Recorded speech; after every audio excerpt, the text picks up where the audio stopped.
अब हम लोग स्टार्ट करने वाले हैं न्यू चैप्टर किरण प्रकाशिकी एवं प्रकाशिकी अंतर। इसके अंतर्गत हम लोग परावर्तन, अपवर्तन, पूर्ण आंतरिक परावर्तन, वर्ण विक्षेपण, इन सभी चीज़ों का, प्रकाश का प्रकीर्णन, प्रकाशिकी यंत्र, इन सब का अध्ययन करेंगे। ठीक है ना। 10th में पढ़ चुके हैं आप लोग गोलीय पृष्ठ से परावर्तन। फिर भी एक बार रिवाइज कर लेते हैं हम।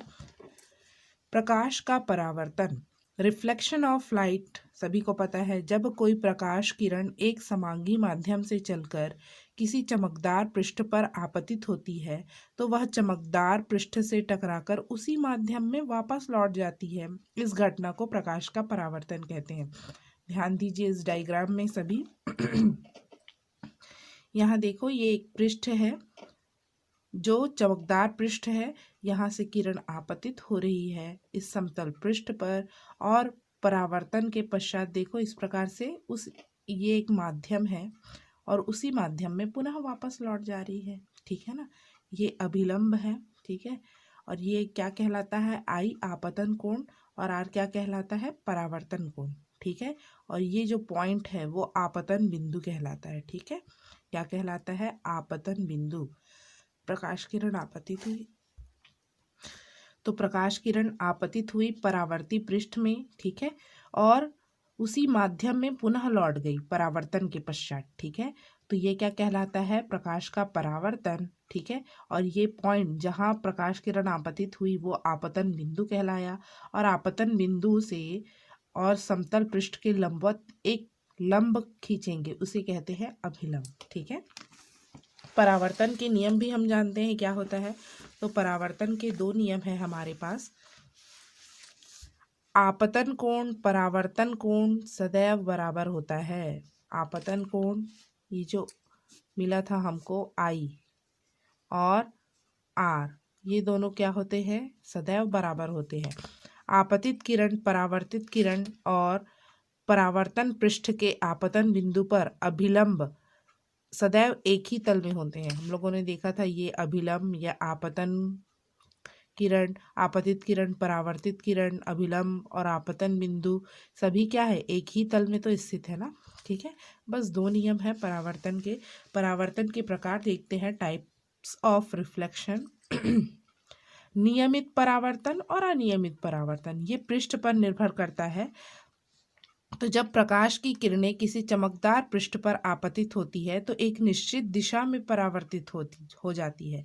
इस परावर्तन को नियमित कहते हैं। देखो चमकदार पृष्ठ एक निश्चित कोण पर जो है सभी परावर्तित हो रहे हैं, नियमित है। ठीक है। अनियमित परावर्तन देखते हैं। जब प्रकाश की किरणें किसी खुरदुरे पृष्ठ पर आपतित होती है तो ये किरणें परावर्तित होकर विभिन्न दिशाओं में बिखर जाती है। इस प्रकार के परावर्तन को अनियमित या विसरित परावर्तन कहते हैं। देखो यहाँ खुरदुरे पृष्ठ पर कोई इधर चला जा रहा है, कोई इधर चला गया। ठीक है।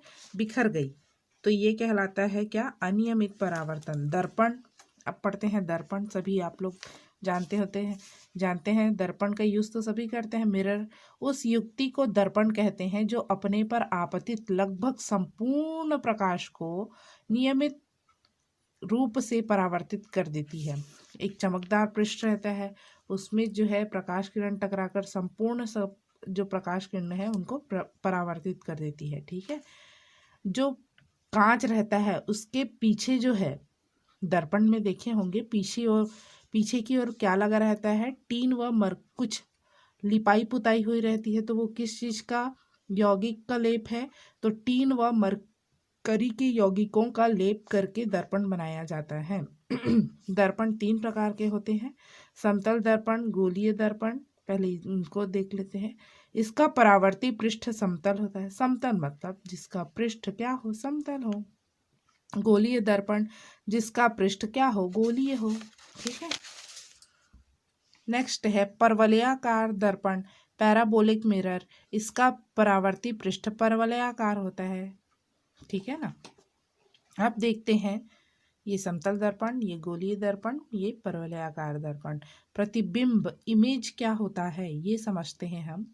तो किसी बिंदु से चलने वाली किरणें परावर्तन या अपवर्तन के पश्चात जिस बिंदु पर मिलती है ठीक है, या जिस बिंदु से होकर आती हुई प्रतीत होती है उस बिंदु को वस्तु का प्रतिबिंब कहते हैं। ठीक है, ये कोई वस्तु रखी हुई है, इससे प्रकाश किरणें जो है परावर्तन या अपवर्तन के पश्चात जिस बिंदु पर मिलेंगी या जिस बिंदु से आती हुई प्रतीत होंगी वो पॉइंट क्या कहलाता है? प्रतिबिंब कहलाता है। ठीक है, प्रतिबिंब दो प्रकार के होते हैं, आप लोग जानते ही हैं, वास्तविक और आभासी प्रतिबिंब। ध्यान से समझिए। ठीक है, कॉम्पिटिटिव एग्जाम में ये काम आता है। जब किसी बिंदु वस्तु से चलने वाली किरणें परावर्तन या अपवर्तन के पश्चात प्रतिबिंब बिंदु से होकर जाती है तो उस प्रतिबिंब को वास्तविक प्रतिबिंब कहते हैं। ठीक है, ये देखो, ये कोई वस्तु रखी है ए बी और यहाँ एक दर्पण रखा है। ठीक है, तो यहाँ देखिए प्रकाश किरणें गई और परावर्तन के पश्चात जिस बिंदु पर मिली वो क्या कहलाता है? वास्तविक प्रतिबिंब। ठीक है, आभासी में क्या होता है? जाती हुई प्रतीत होंगी। जब किसी बिंदु से चलने वाली प्रकाश किरणें परावर्तन या अपवर्तन के पश्चात पीछे बढ़ाने पर, ठीक है ना, प्रतिबिंब पर बिंदु पर मिलती है अर्थात प्रतिबिंब बिंदु से होकर जाती हुई प्रतीत होती है, तो इस प्रकार के प्रतिबिंब को आभासी प्रतिबिंब कहते हैं। देखो, ये प्रकाश किरण गई, परावर्तन तो इस प्रकार से हो गया, परंतु इसको पीछे बढ़ाने पर ये क्या हुआ? इस बिंदु से आती हुई प्रतीत हो रही है। ठीक है, प्रतीत हो, आभास हो हमको कि ऐसा हो रहा है, तो आभास हो रहा है मतलब कैसा प्रतिबिंब बनेगा? आभासी प्रतिबिंब बनेगा। ठीक है, अंतर बहुत इम्पोर्टेंट है। इससे प्रकाश किरणें होकर जाती है, ठीक है, और इसमें आती हुई प्रतीत होती है प्रकाश किरणें। ये वास्तविक प्रतिबिंब बना मतलब सदैव उल्टा होता है, और आभासी बना तब सीधा होगा वो। ठीक है, इसे पर्दे पर प्राप्त किया जा सकता है, इसे पर्दे पर प्राप्त नहीं किया जा सकता। आभासी है तो उसको कैसे प्राप्त करेंगे? ठीक है, अब देखते हैं ये पॉइंट जो है, ये टॉपिक जो है हमको आगे कॉम्पिटिटिव एग्जाम के दृष्टिकोण से पढ़ना है। ठीक है ना, ये इम्पॉर्टेंट है। समतल दर्पण से बना प्रतिबिंब किस प्रकार का होता है? एक साधारण दर्पण देखे होंगे, पर आप लोगों ने अनुभव नहीं किया है कि क्या क्या चीज़ें जो है समतल दर्पण में हमको जानने योग्य है। तो अभी जानेंगे तो बहुत अच्छा लगेगा, बहुत मज़ा आएगा। जब अब प्रतिबिंब देखेंगे दर्पण में तो ये सारी चीज़ों को आप जो है महसूस भी करेंगे। ठीक है, तो समतल दर्पण द्वारा बने किसी वस्तु का प्रतिबिंब आभासी, सीधा और वस्तु के बराबर होता है। ये तो भाई नॉर्मल सी कॉमन सेंस वाली बात है। जब दर्पण में हम लोग प्रतिबिंब देखते हैं तो वो छोटा या बड़ा दिखाई देता है कि हमारे ऊंचाई जितना ही दिखाई देता है? तो हम जितने ऊंचे हैं, जितने मोटे हैं, उतना ही दिखाई देता है। तो ये कैसा प्रतिबिंब होता है? आभासी, सीधा बनता है। सीधा बनता है ना, हमको सिर नीचे और पैर ऊपर तो नहीं दिखाई देता, नहीं दिखाई देता, और वस्तु के बराबर होता है। समतल दर्पण द्वारा किसी वस्तु का प्रतिबिंब दर्पण के पीछे उतनी ही दूरी पर बनता है जितनी दूरी पर दर्पण के सम्मुख वस्तु रखी होती है। ठीक है, ये दर्पण है, मान लो हमारे पास समतल दर्पण, यहाँ हम खड़े हैं। ठीक है, डी दूरी पर खड़े हैं मान लो, तो प्रतिबिंब भी कहाँ बनेगा? डी दूरी पर ही बनेगा। ठीक है, प्रतिबिंब भी कहाँ बनेगा? डी दूरी पर ही बनता है। ठीक है, ध्यान रखेंगे इसका। समतल दर्पण द्वारा बने प्रतिबिंब में वस्तु के पार्श्व बदल जाते हैं। आप लोग देखे होंगे, हम लोग जब राइट हैंड हिलाते हैं तो दर्पण में ऐसा लगता है कि वो लेफ्ट हैंड हिला रहा है। ठीक है ना, तो इस प्रकार की घटना को हम कहते हैं पार्श्व उत्क्रमण, लिटरल इनवर्स कहते हैं। ठीक है, नेक्स्ट देखते हैं अब, यदि कोई व्यक्ति समतल दर्पण में अपना पूरा प्रतिबिंब देखना चाहता है, हम अपना पूरा जो है प्रतिबिंब दर्पण में देखना चाहती हैं, तो हम चाहते हैं कि कम से कम कितना ऊंचाई का दर्पण बनाए, कितनी लंबाई का दर्पण बनाए, तो वो लंबाई होना चाहिए कितना, हमारी ऊंचाई का आधा होना चाहिए। जैसे हमारी ऊंचाई है मान लो h बराबर 150 मीटर। कितना है? 150 मीटर, सेंटीमीटर ना, इतना नहीं हो सकता, 150 सेंटीमीटर। तो दर्पण की ऊंचाई कितनी होगी? आधी होनी चाहिए, उतने में हमको नजर आ जाएगा। तो ये हो जाएगा h/2, मतलब 150/2 कितना होगा? तो दर्पण की ऊंचाई कितनी होनी चाहिए? 75 सेंटीमीटर। इतनी ऊंचाई का यदि दर्पण मिल गया हमको, तो हम आसानी से अपने पूरे प्रतिबिंब को देख सकते हैं। ठीक है, देखो छोटी छोटी कितनी अच्छी बातें हैं। यदि आपतित किरण को स्थिर रखकर दर्पण को थीटा कोण घुमाया जाए, तो परावर्तित किरण 2θ कोण से घूम जाता है। ठीक है, ये दर्पण है, इसको मैंने थीटा कोण से घुमाया। ठीक है, कितने कोण से? थीटा कोण से घुमाया। तो जो परावर्तित किरणें हैं वो क्या होंगी? 2θ कोण से घूम जाती है।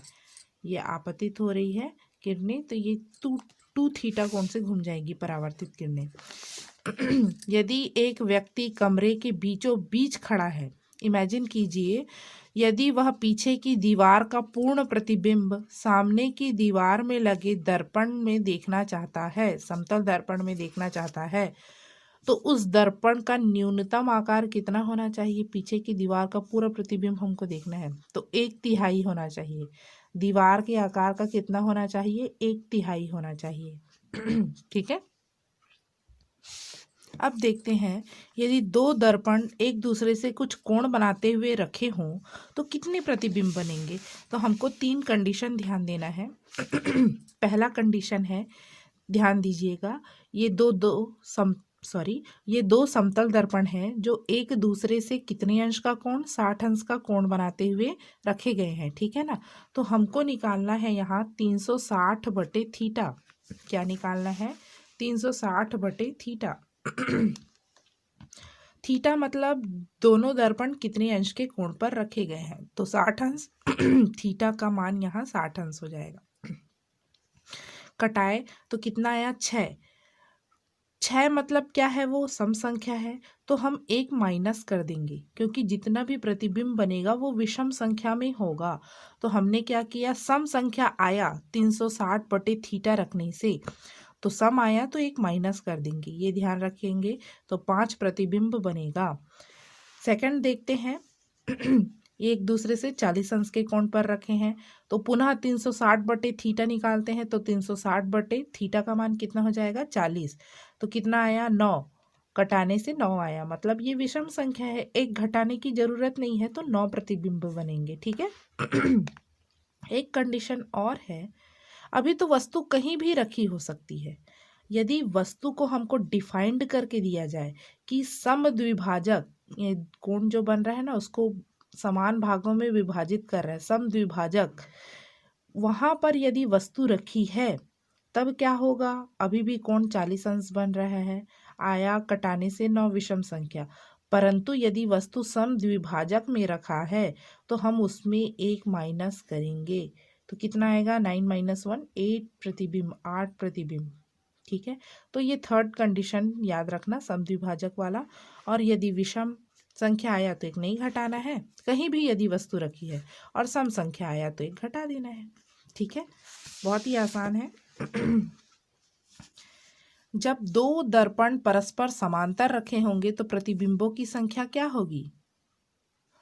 यदि दो दर्पण एक दूसरे के समांतर रखे होंगे तो कितने अंश का कोण बनेगा? 0 अंश का कोण बनेगा, मतलब अनंत। 360/0 मतलब अनंत प्रतिबिंब बनेंगे। ठीक है,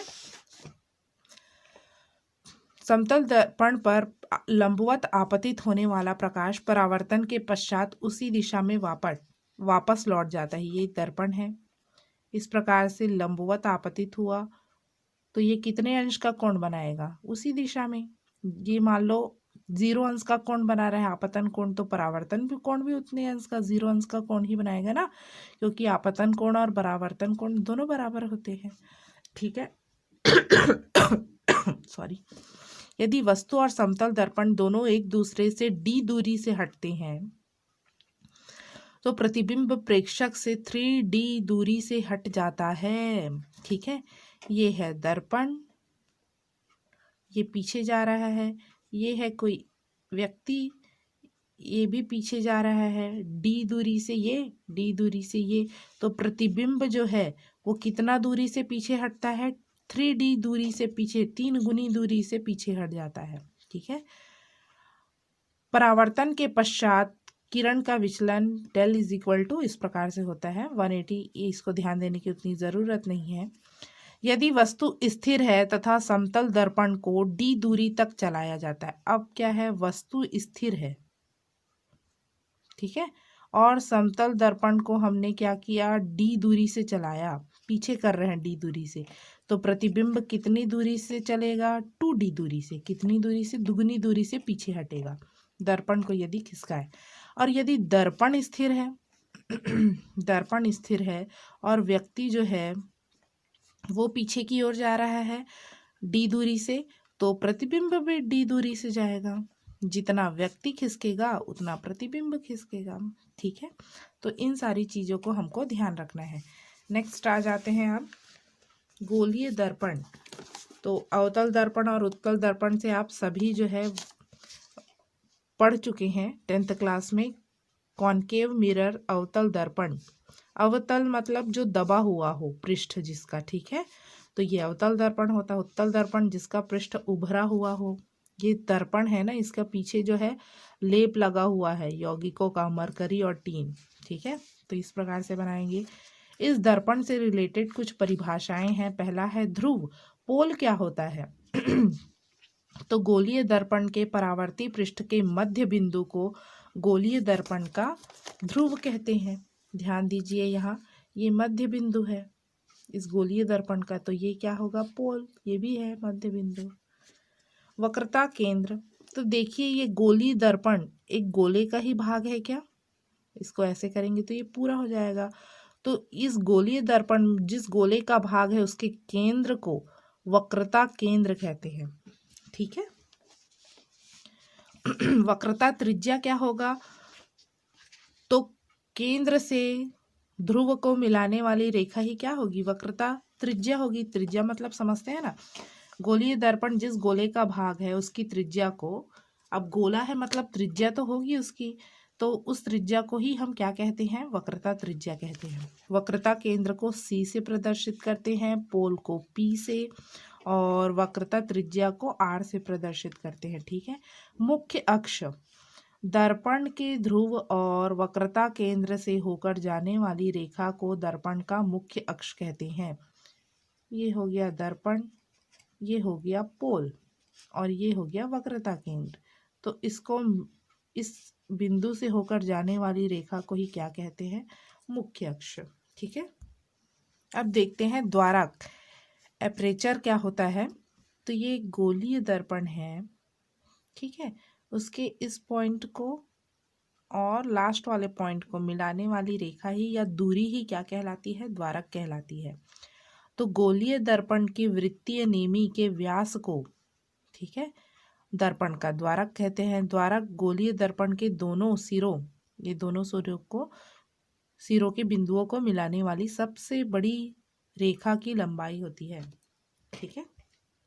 मुख्य फोकस क्या होता है, जो प्रकाश, ये दर्पण है, प्रकाश किरण मुख्य अक्ष के, ये मुख्य अक्ष है, ये पोल और वक्रता केंद्र से होकर जा रहे हैं ना, तो जो प्रकाश किरण मुख्य अक्ष के समांतर होकर जाती है वो परावर्तन या अपवर्तन के पश्चात जिस बिंदु से होकर जाती है उसे फोकस कहते हैं। हमेशा ध्यान रखिएगा, जो प्रकाश किरण मुख्य अक्ष के समांतर आपतित होती है वो परावर्तन या अपवर्तन के पश्चात फोकस से होकर जाती है, उसे ही हम क्या कहते हैं, मुख्य फोकस कहते हैं।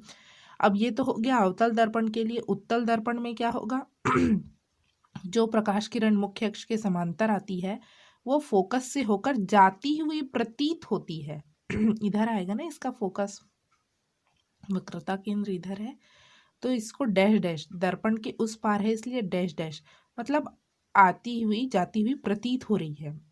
ठीक है। फोकस दूरी, तो भाई पोल से फोकस, मुख्य फोकस तक की दूरी को, दूरी है मतलब कहाँ से नापेंगे, पोल से, पोल से मुख्य फोकस तक की दूरी को फोकस दूरी कहते हैं, इसे स्मॉल एफ से प्रदर्शित करते हैं। ठीक है।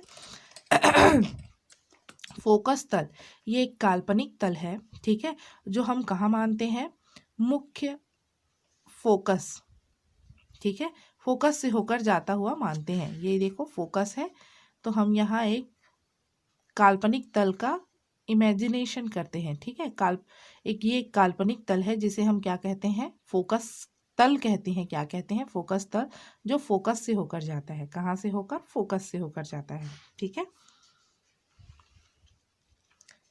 गोलीय दर्पणों से प्रतिबिंब की रचना के नियम, हम किसी भी प्रतिबिंब की रचना केवल 2 किरणों की सहायता से कर सकते हैं, परंतु ये किरणें किस प्रकार से परावर्तित होंगी और अपवर्तित होंगी, इसका ज्ञान हमको होना चाहिए।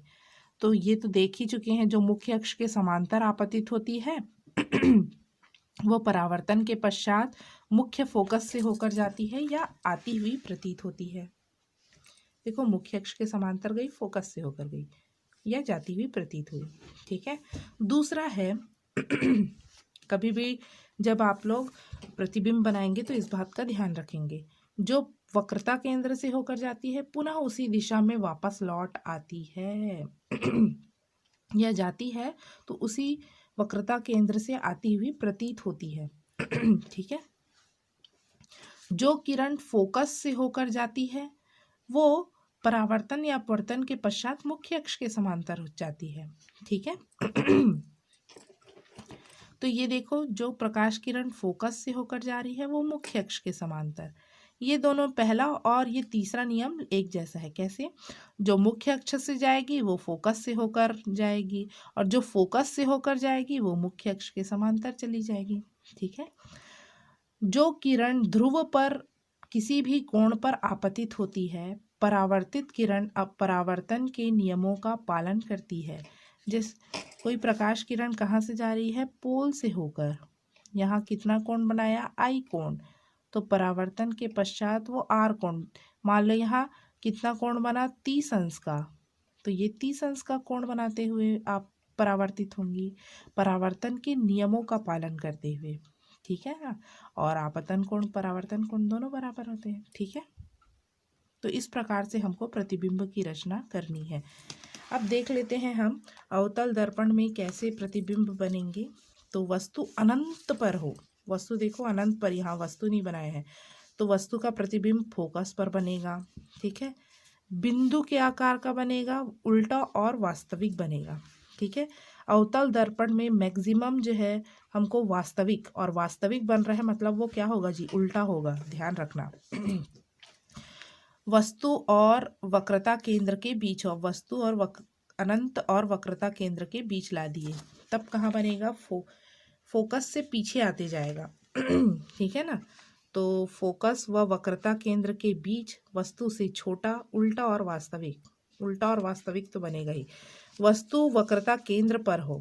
ठीक है। अब धीरे धीरे हम अपने किसको खिसकाते जा रहे हैं, वस्तु को, तो प्रतिबिंब पीछे की ओर खिसक रहा है, तो वक्रता केंद्र पर रखेंगे तो फोकस पर बनेगा। ठीक है। वस्तु के आकार का बनेगा, सॉरी ध्यान देंगे, वक्रता केंद्र पर रखेंगे तो वक्रता केंद्र पर ही बनेगा। ठीक है। उल्टा बनेगा, वास्तविक बनेगा। ठीक है। वक्रता केंद्र और फोकस के बीच हो, अब वस्तु को आगे बढ़ा दिए, वक्रता केंद्र और फोकस के बीच हो, तो वक्रता केंद्र के इस पार बनेगा, वस्तु भी, प्रतिबिंब भी खिसकता जाएगा। ठीक है।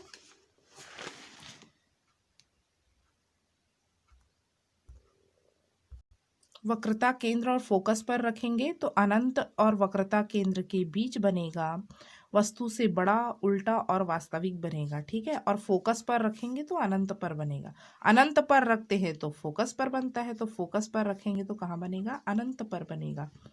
ठीक है, ध्यान रखेंगे इस चीज़ों का। और फोकस और ध्रुव के बीच रखेंगे तब बनेगा आभासी, लास्ट वाले कंडीशन में आभासी प्रतिबिंब बनेगा दर्पण के बीच बड़ा सीधा और आभासी। आभासी है मतलब सीधा प्रतिबिंब बनेगा। ठीक है, उत्तल दर्पण के लिए एक ही है कंडीशन, दर्पण के पीछे ध्रुव और कहीं भी रखो वस्तु को दर्पण में, क्योंकि सारी चीज़ें तो इस ओर है, तो कहाँ बनेगा यदि वस्तु इस प्रकार से है, तो दर्पण के पीछे ध्रुव और फोकस के बीच बनेगा, वस्तु से छोटा बनेगा, आभासी और सीधा बनेगा। उत्तल दर्पण के लिए एक कंडीशन बस हमको याद रखना है। ठीक है।